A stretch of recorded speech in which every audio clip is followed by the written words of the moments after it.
She found nothing. No cancer treatment at any of their facilities. No heart condition monitoring. No blood disorder diagnosis. Mia provided official documentation that we could use legally showing Rebecca had never been a patient for any of the terminal illnesses she claimed. The documents were stamped and signed and completely legitimate. Mia told Lisa she'd seen cases like this before, where people faked illnesses to manipulate family members. She said the hospital took fraud seriously, and if Rebecca had used fake medical documents to deceive anyone, we should report it. Tom went to my mother's house to check on her because she still wasn't answering my calls. He found her in the backyard pulling weeds while Rebecca sat on the porch drinking lemonade.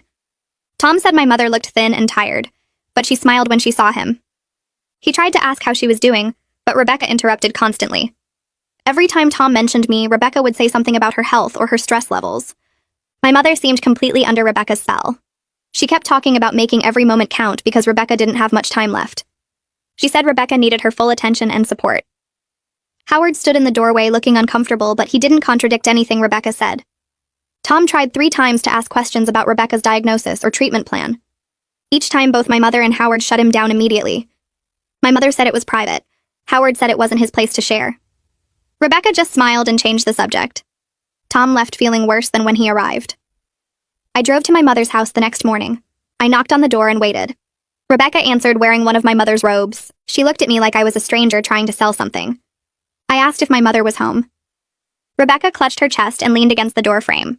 She said seeing me caused her too much stress and could trigger a health emergency. She actually gasped for air while saying it. Her hand pressed against her heart in this dramatic way that looked rehearsed.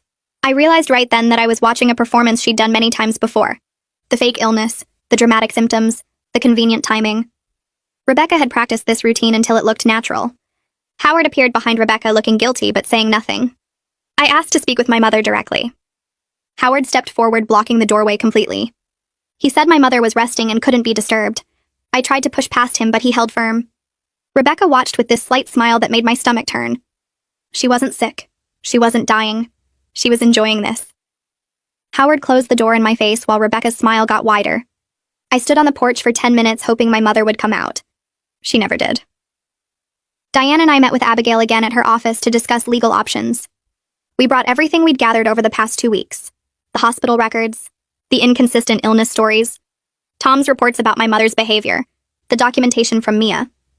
Abigail reviewed it all carefully before explaining what we could do. She said we needed more evidence before taking action. Right now we had enough to raise questions, but not enough to prove undue influence in court.